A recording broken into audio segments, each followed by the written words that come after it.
Welcome to the Fortress of Comic News. My name is Chris. This guy here is Mike. I'm Mike. That's me. Episode 18. That sounds right. I think. And we have a very special guest from the wonderful comic book Squarriors. Squarriors. Mr. Ash Maczko. And every time I see it, I always want to shout it out like Warriors, like Squarriors every time. No, nobody has ever said that before. Yeah, I know. It's like I know people have done that joke before. I was gonna try to stray from it, but it's like it takes all I have to hold it back. Like every time I opened up a new issue, I was like, "Oh God, there it is again." But yeah, you want to give the little intro here, Chris? Yeah. So if you've never read Squarriors, Squarriors is about a world where humans are no longer around. And animals have become semi-intelligent, actually very intelligent, and have tribes and are warring and kind of conflicting with their baser instincts and their newly found intelligence. I'm going to tell a little story. When I first discovered it, it was in the previews catalog, and I was sitting at the comic shop with our owner, Craig, and I saw this picture of a squirrel, and I have a unnatural love for squirrels, so I was just like, oh great, I want this right away.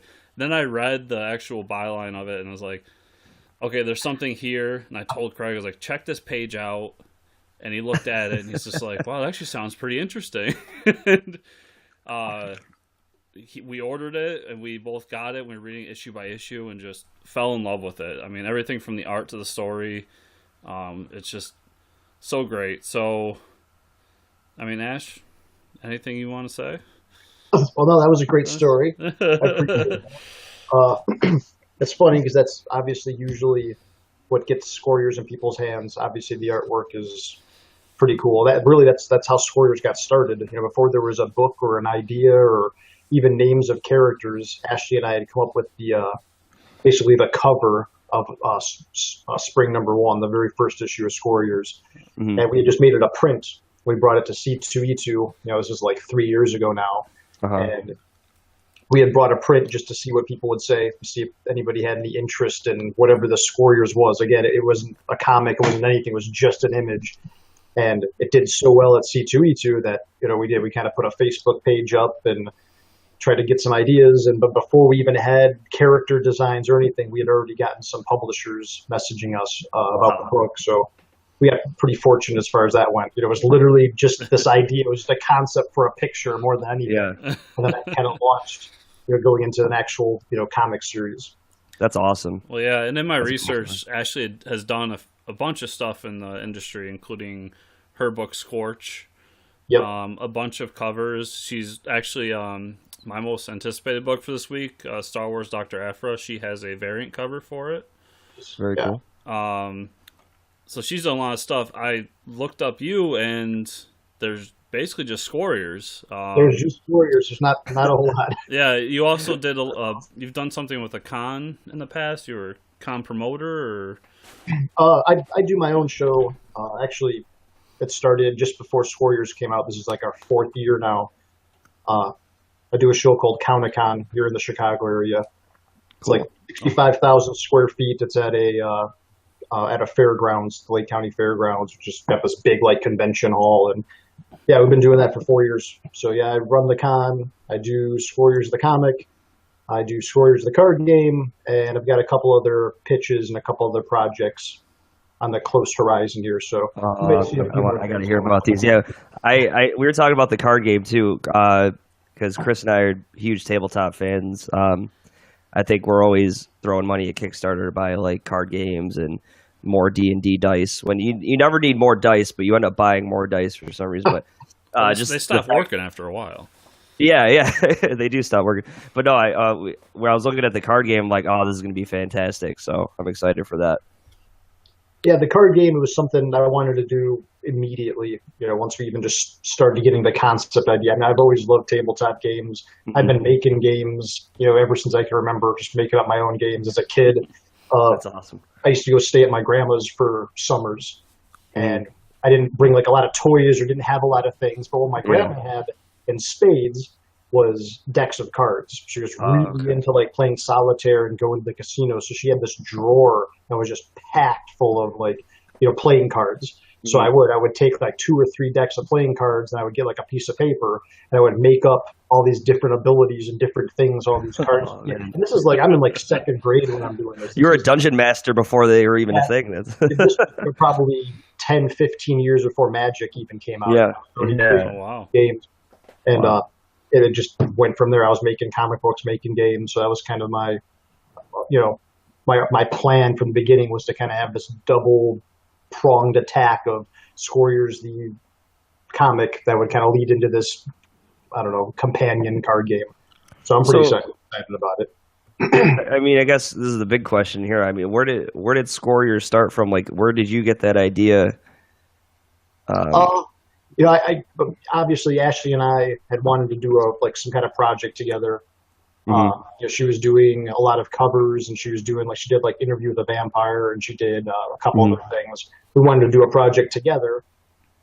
Both of us are big fans of animals and animal stories. I was really into Secret of Nim as a kid. She was really into Watership Down. So it just was kind of the right thing. We want to do something with cute animals, but make it deep, make it crazy. We should probably let everybody know that. Yeah, I was excited for those cute animals, but then when you're disemboweling them, it's it brings all the feels. So that's for sure. Well, and this is something I say in a lot of interviews, and it's one of the most important things I think about the book, and like the concept is that animals, especially the smaller animals, they already live in this like fantastic world, where they're so small, and like every single thing they do is full of danger, and there's giant predators, and the world is so huge and epic to them that to already have that kind of feel built into their world, and then to give them intelligence, I just think it's a good formula for just an interesting story that can go in a lot of ways. I don't know. Yeah, definitely. And we were discussing like our fan theories, because we're sitting here talking about it, and we're both just like, so what's going on with the humans in this world? And obviously, I know you're not going to answer this, but we're both sitting there going like, they got to be a part of the story somehow. Like they're I know they're the intro to each issue and what's going on, but I feel like they're going to come back at some point. Yeah, I don't know if you want to reveal too much, but I mean, obviously, it focuses more on the animals, right? But it's like that. It's like that underlying story arc that's we get touched on every once in a while, but it's like I need to know where it's going, because it's well, it's actually like, it's funny how close to not even being in the books that was when I first finished the first script, and I was working with Devil's Due. Because I mean, just to be totally honest, there was no story. We had already signed with Devil's Due for a 3-year comic contract, and I didn't even have a story. I didn't even have names for a character. So it was kind of like, we already had this image, and then it was like, all right, now I got to start writing something. So by the time the first script got all fleshed out and I sent it over to Devil's Due, I wouldn't say they were disappointed, but they were a little surprised. They kind of came back and were like, yeah, we were expecting just animals killing each other. What's all this other stuff? There's like all these other things going on. The first 4 pages has humans. Why are humans in the book? And then they were kind of trying to kind of lean on me a little bit to not include the human stories and everything. But I think that ended up being one of the most important things in the book, is following along with everything that happened right before the Squarriors became the Squarriors. It's interesting that that almost didn't make it in the book. I think it's probably one of the most interesting things about the story. That what I get asked about the most is those first 4 pages of every single issue. It's always what about this guy? Why is this happening? Why did he say that? It's like every time you read an issue of Saga, like that first page just busts out and punches you in the face, and that's the same thing. Like those first 4 pages, they stand out from everything else so much that's like, it just kind of, it sucks you right in, and then you just bring us right into what's going on with the Squarriors. It's really cool. Yeah, I always try to read those pages slower, and I'm like, I don't know what's going on here. I don't know if like they're you meant for them to be analyzed more than they should be, but I'm like, I definitely read those pages slower than the whole war going on between the animals, like killing each other and stuff. I mean, that's great too. I mean, it's all great. It definitely adds a nice touch to the comic, I think. It's something actually that the last podcast I did, we talked a little bit about that. You're not wrong to analyze those first couple pages. Okay.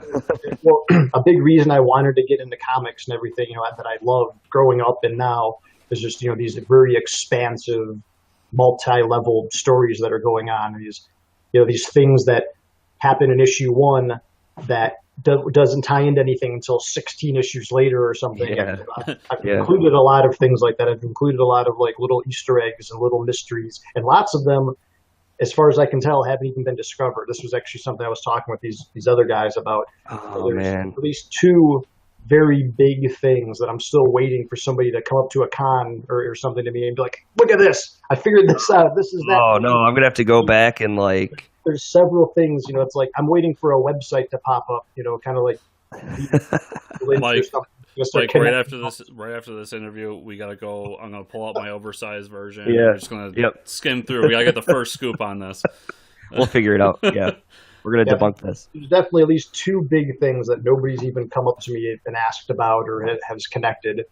And it's only what I mean 4 or 5 issues, but it's like we can figure it out. I think it's not we're not that far into where. There's certainly things that you won't be able to connect until some more issues. But I think there's some questions that need to be asked that I think the readers haven't really gotten to yet. At least as far as in my personal communication, we talk to a lot of readers, at shows.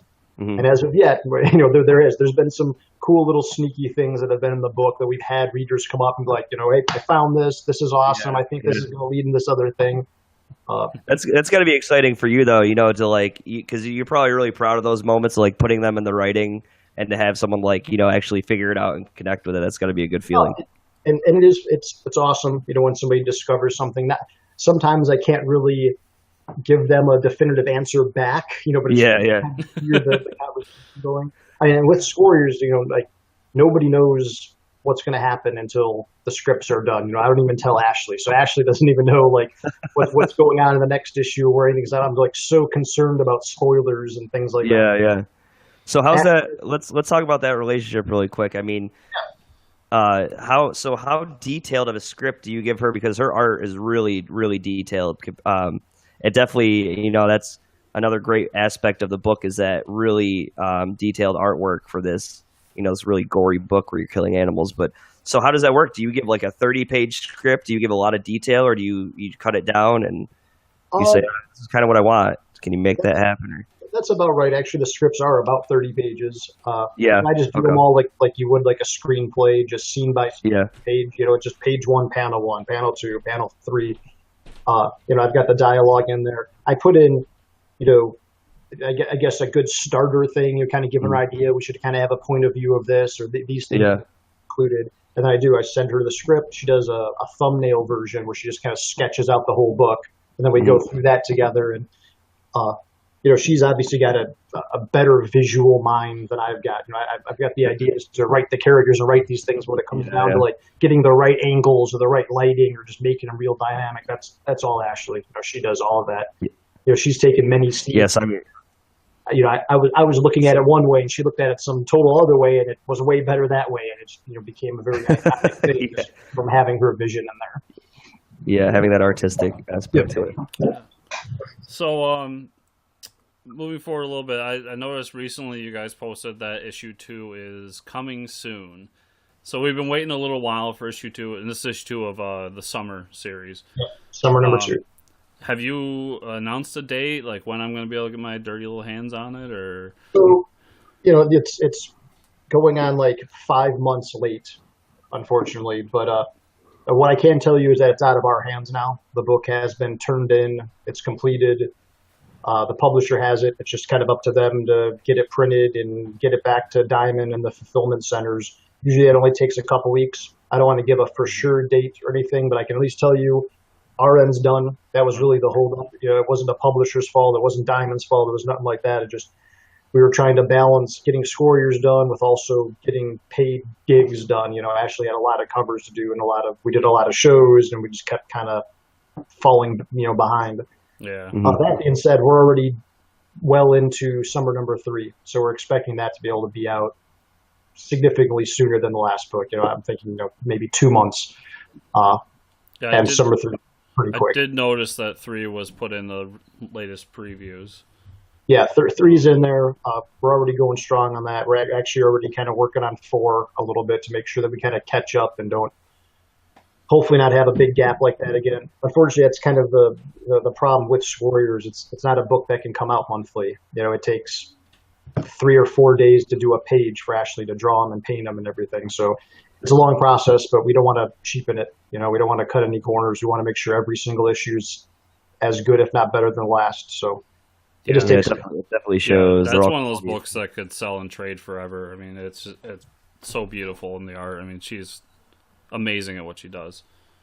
Before we talk about any of the new stuff, though, where can we pick up the first trade for? I mean, obviously it's on Amazon, I think, Volume 1, which... Yeah, it's on Amazon. You can get it directly through Devil's Due. Devil's Due's website sells it. Okay. I think those are pretty much the only places you need to look. You'll be able to track them down. And I'll link the Devil's Due page on our show notes. So moving forward, we kind of hinted at this a little bit, but you are working on the Squarriors trading card game. Yes, sir. I know that you were planning on doing a Kickstarter in the future. Yep. I was told when I messaged you guys directly that it's coming. Do you want to talk about that at all? What the Squarriors trading card game is, when we can expect a Kickstarter, things like that? Yeah, definitely. So obviously the card game is based off of the book. We use a lot of the art assets and everything. It differs from a lot of other card games, at least that I've played, whereas there's no deck. You kind of just sit down with whoever you're playing with, and you lay out your tribe, and you've got some tactic cards in your hand, and you play. There's no random card drawing. There's no resources you have to put out or anything. It's pretty straightforward. It's a little more akin to something like Warhammer or even chess, where it's just everything's to your you have it at your disposal at any time, and you just play the game. You conquer other people's locations, and you have a council, and you have an army, and you've got your assassins and things. I've been working on it for about a year and a half now. All of the game mechanics and everything are finally done. The only thing we're doing now is just play testing.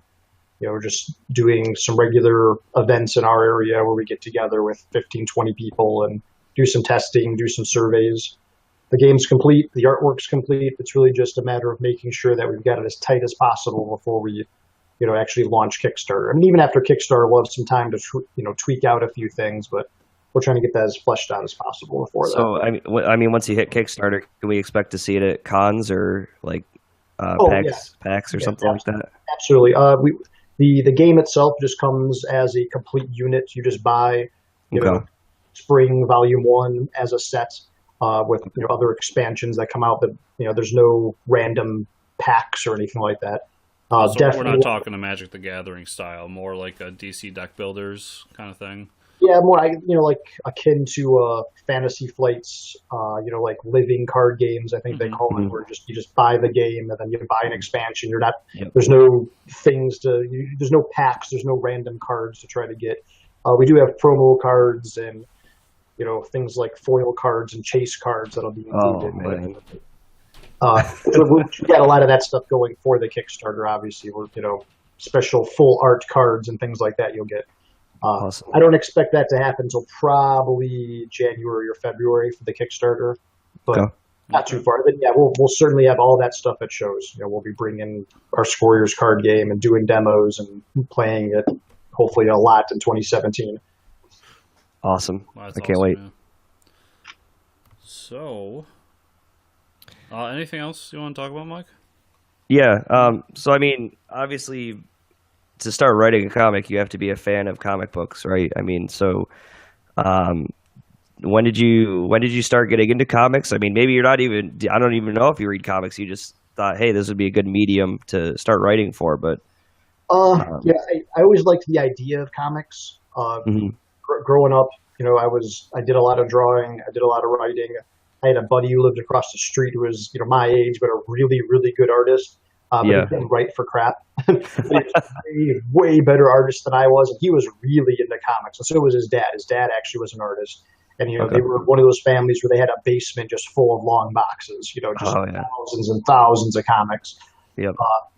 So, I always wanted to write. I wanted to create. I wasn't really familiar with what medium I wanted to use until I kind of started hanging out with this buddy.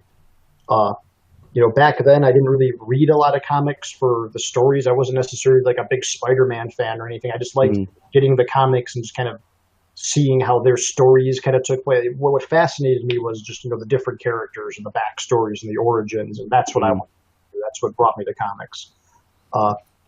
So I guess, fast forward up till high school, me and this buddy were still making comics. We were still doing all these things. I guess I was kind of always doing it. Just happened to be that Squarriors was the first thing that I got serious with and, Cool. noticed. So I've got some other things, like I said, kind of coming down the pipeline, a couple of different styles and things that I want to mess around with, a couple of different artists I want to work with.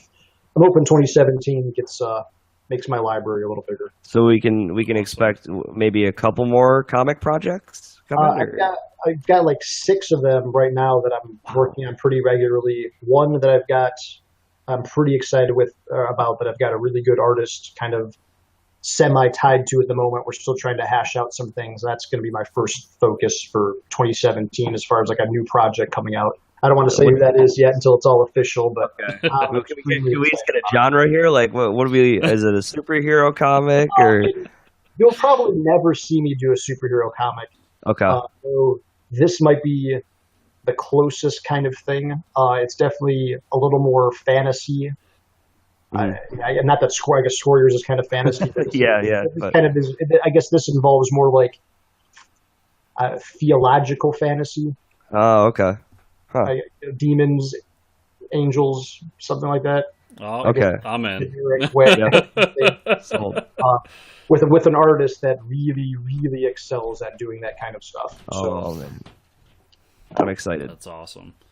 And as soon as that's all locked down, you can believe that I'll be promoting it and telling people about it, and I'll certainly let you guys know that it's coming up. Great. Yeah, we'll definitely we'll advertise it for sure. That's awesome. I can't 6 projects. That's got to be a lot to balance between traveling, going cons and writing at the same time too. That's going to be a lot of work to keep track. I just want to get to the point where like that's all I have to do. It's just write and go do shows, and that's fine, and not have to worry about so many other things. But in order to get that going, I need a couple of other regular projects to be working on. So that's the goal. That's the dream right now. Cool. Yeah, I know how that goes. For sure.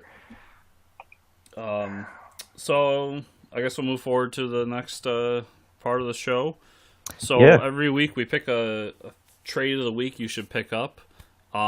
If you go to our website at fortressofcomicnews.com, scroll to the bottom, there's a click-through link to Amazon. Click that and buy stuff in there. We get a little kickback up from it. It helps us out, do what we do here. And I think it's obvious that we picked Squarriors Volume 1 for this week. That was also my pick. So wow, what a coincidence. Yeah, I saw it on there. You can get a Kindle version. You can get a paper version. You can buy the issues one by one. There's lots of great ways to get it. I don't think we need to go much more into that because we've been talking about Squarriors this whole time. So, Mike, it's time for your favorite part of the week. Yeah, so I don't know if Chris gave you the heads up, but we do a shitty villain of the week. Ash. Okay, I kind of read. I'm not super familiar with that, but I'm sure you can let me. It's fine.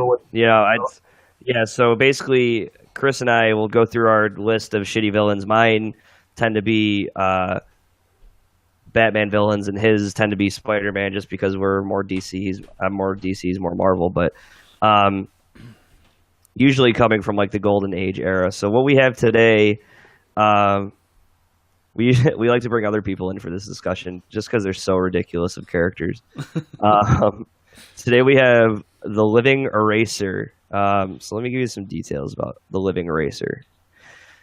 The Living Eraser can erase anyone, teleporting them to a fixed destination. So He's an alien from Dimension Z, and was sent to Earth to erase a number of scientists. And actually, the ones being erased are sent to Dimension Z, where they're held prisoners. So basically, he teleports people back to Dimension Z. But if you see him, so his power is basically to erase people. He crosses his arms, almost doing like the suck it move, and it like erases the people out of existence. So the suck it move, you're talking about the Degeneration X from the 90s. Yeah, like if you're familiar with Degeneration X, the suck it move from wrestling, that's basically how he poses and erases people from existence. Effectively, he's just a pencil. Yeah, yeah, he's just they should call it the human pencil. But he's almost. I mean, he gets to pick who he erases, though. I mean, he gets to fix all those mistakes. But yeah, when you talked about how you probably won't ever see you do a superhero comic, when you think about it, all the superhero comics out there, people in tights and capes and stuff, it does get kind of ridiculous after a while. Because, I mean, this is where it started, was these ridiculous villains and heroes, and then it branched from there. But yeah, I don't blame you for not wanting to do a superhero comic, for sure. Yeah, just not quite my thing, though. I think some of that campy stuff is still pretty fun, especially that Golden Silver Age things where they were just trying to see what stuck. Just coming to Yeah. Every time we do this segment, which we do every week, I just picture like in the world we live in now, where we have these amazing movies like Captain America: Civil War and others. Like, what if the Living Eraser was in the next Marvel movie, or what if Egg Foo was the villain for the Wonder Woman movie? Like, yeah, like you just see. I mean, I think if Marvel had a way to fix it, they would put Living Eraser in the movie somehow. Like, he would be teleporting you to hell or something a lot more interesting than Dimension Z or whatever the hell that is. But yeah, that's the shitty villain of the week. Yeah, he's pretty shitty. One. I'm gonna send you to Dimension Z. Goodbye. Oh man, not again. Bad. It's like I wouldn't want to mess with the Living Eraser. I mean, I don't want to necessarily, but it's like, where do you even start with that? I mean, I'm guessing most of the writers back then came up with that, but it's like, he has one task that he does, and that's all he does. So it's like, how do you even write more than one issue about this guy? It's like an even shittier version of the Spot, because the Spot will send you to Spot World. But at least the Spot has like those dimensional portals all over him, so it's hard to punch him. And like even he made Spider-Man punch himself at one point through the portals. Like it's. But this guy is defeated with a punch to the face. I mean, that's all it really takes. Yeah, he's done. Some of the shit that happened back then. So yeah, I like his little catchphrase of "You have been erased." It's kind of like weird because like the guys are already erased, and then he says it. So he's not there to hear the. Yeah, that's one of those they're not there to hear like, it. Oh yeah, he's not here anymore. Like, whoops. Unless he has another power where he could speak to Dimension Z, then I don't think they're that in depth with their writing back then, though. No, probably hadn't thought about that. No, they didn't think two assholes on the internet were going to be talking about this 20 years, 30 years. They never thought that. But yeah, I mean, especially all the comics back then were made for, the younger generation, for kids. So like, it's not only, that's why you have so much exposition with each panel. It's like, you can't just illustrate what's going on. The writer was always like, and now he's being sucked into a portal or being erased. Yep. Like you can always just draw that nowadays, and you can see that happening. But that always cracks me up how much just extra narrative was going on in the older comic, where it's like you would have the panel is only 2 inches big, and 80% of it's a narration box with just a little face in the bottom corner, because they have to tell you word by word what's going on. Just put it in a book. I would like to see a script from like a Golden Age Batman comic, just to see like the 120 pages that were turned in for that comic. And they had a typewriter too, so it was you make a mistake, you're going back through all those. But yeah, that's Ash, I know you'd said earlier that you like the idea of comics more than comics itself, but we normally our last segment is what comics we're currently reading. So do you have anything currently out there that you're reading that you're really into? Currently is not a favorable word for this. It's more like a massive stack of comic books that I haven't touched yet, but I keep buying. Uh, Yeah, that I, sounds like my, me. my Yeah, my favorite right now that I try to keep up with, even though I'm several months behind, is Sabrina. Uh, Oh, okay. I like both of the main Archie series books. I like Sabrina. I like Afterlife with Archie. Actually, I like all the Dark Circle stuff. I think that's the stuff that I try to regularly get, though I've only read, a couple of issues of each. Hmm. Uh, Beyond that, it's like I've been trying to keep up with the Scarlet Witch book that started a few months ago. Same thing. I think I've got about 6 or 7 issues, but I've only read the first one. So, I mean, so it's. I mean, your taste in comics, though, you definitely go for that. The stuff that's not of the norm for sure. I mean, I guess it seems that way. I tried, like, especially once Squarriors started picking up a little bit, and we started doing more shows, and I was around more creators and more comics. I actually did invest some time trying to read up on some stuff, and unfortunately, I just could not hold my interest. mhm, The Marvel, Most of the Marvel stuff, I couldn't even get through. To be honest, yeah. it was not feeling it. A couple of DC things were good, but the stuff that I really enjoyed it was some of the side indie publishers, I guess. I think Mhm. they had more interesting things going on.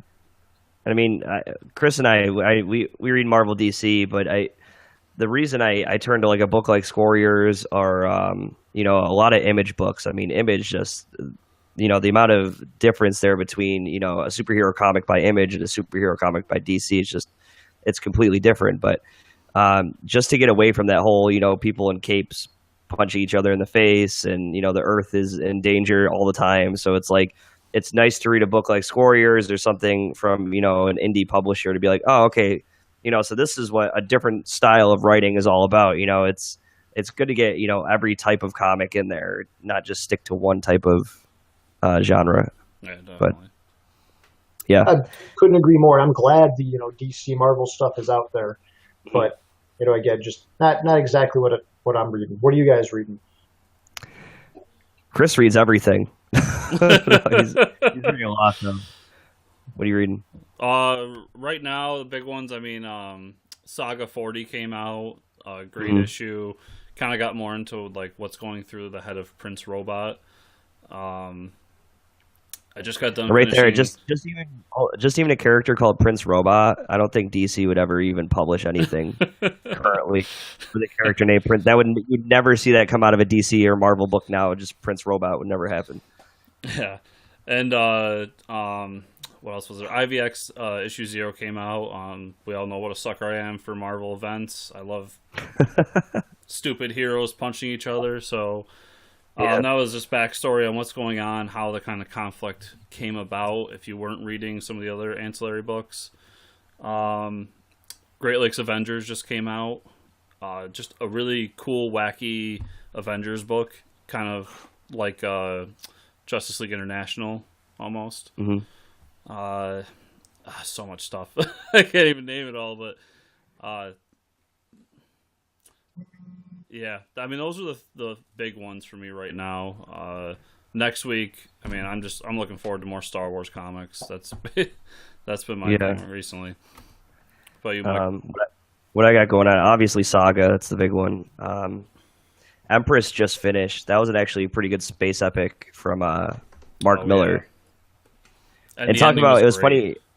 Yeah, the ending was fantastic. But it was funny how Ash brought up that this book's 5 months late for the issue 2 of Squarriors because when he said that, it brought me right back to Mark Miller because anytime you get on a book with Mark Miller, you get to issue 2 or 3 and it's going to be 5 or 6. You can almost expect it to be 5 or 6 months late. So we're kind of preconditioned for this whole thing. But yeah, that was a great book. I mean, obviously, like anything Batman, I'll read, but The Walking Dead is still such a strong book too, and it's cool how it gets so many people. Like that's what got me back into comics was picking up The Walking Dead and Yeah, then branching out and everything else. But yeah. Next week is another issue for Whisper Wars, so looking forward to that.